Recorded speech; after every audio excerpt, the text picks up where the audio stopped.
जो ग्राहक वस्तु हैं उसको विषय कहा गया है। इंद्रियां कहते किसे हैं? इंद्रियां कितने प्रकार की होती हैं?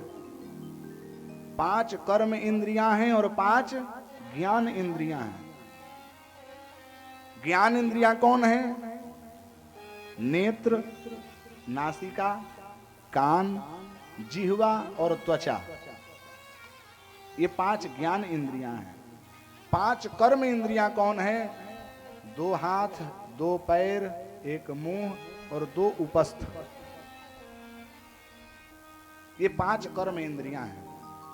कर्म इंद्रियां जब ज्ञान इंद्रियां में प्रतिष्ठित होती है और ज्ञान इंद्रियों से जिन वस्तुओं का ग्रहण किया जाता है वह होता है विषय। जैसे जिह्वा का विषय क्या है? रसना का विषय होता है रस। मिठाई हमने खा लिया, पकौड़ी हमने खा लिया, हमने मुर्गा मछली खा ली, ये मुर्गा मछली विषय ही हैं।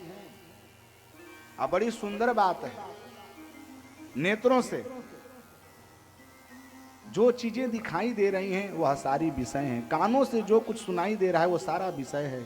तो संत कहते हैं कि जीवन में जो परिवर्तन होता है वो 2 ही विषयों के माध्यम से होता है, एक कान के विषय से, कान इंद्रियां से, और एक आंख के इंद्रियां से। जो बालक जो सुनता है, जो बालक देखता है, वही बालक अपने जीवन में उतारता है। इसलिए प्रयत्न करना चाहिए।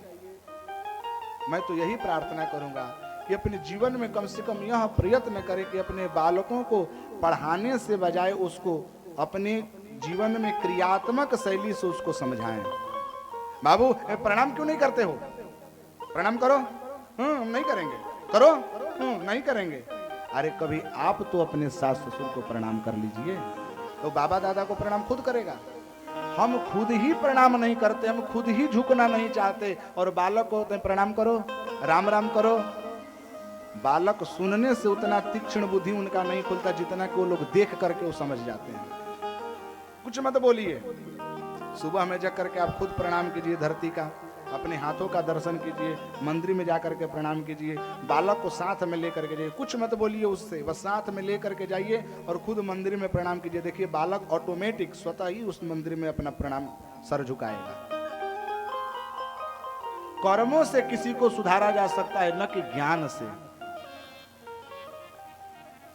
ज्ञान से ही यदि सुधरना होता महाराज तो न जाने अभी भारतवर्ष में यहाँ कथा हो रही है तो आसपास 10 किलोमीटर के आसपास में जरूर कहीं ना कहीं कथा हो रही होगी।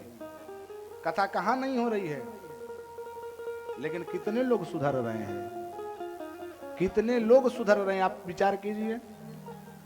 हम लोगों की ऐसी स्थिति हो गई है जैसे कि भैंस की स्थिति होती है। क्वचिन निवर्तते भद्रात क्वचित चरति तत्पुनः मन्ने कुंजर शौचवत। जैसे एक हाथी को, जैसे एक भैंस को हमने सुंदर नदी में स्नान ध्यान कराया, तेल मालिश किया, चमचमा दिया, चमचमा करके खूब सुंदर से एकदम बाहर निकाला, जिम ही उसने एक कीचड़ वाला देखा तालाब, उसी में जाकर के भैंस कूद गई, तो सब स्नान ध्यान किया हुआ बराबर हो गया। वैसे ही हमारी जीवन पद्धति बन चुकी है। जब तक हम कथा पंडाल में बैठे रहते हैं, भक्ति में डूबे रहते हैं, अच्छा ऐसा लगता है ओ हो सही में संसार कुछ नहीं है, भगवान ही भगवान है। राम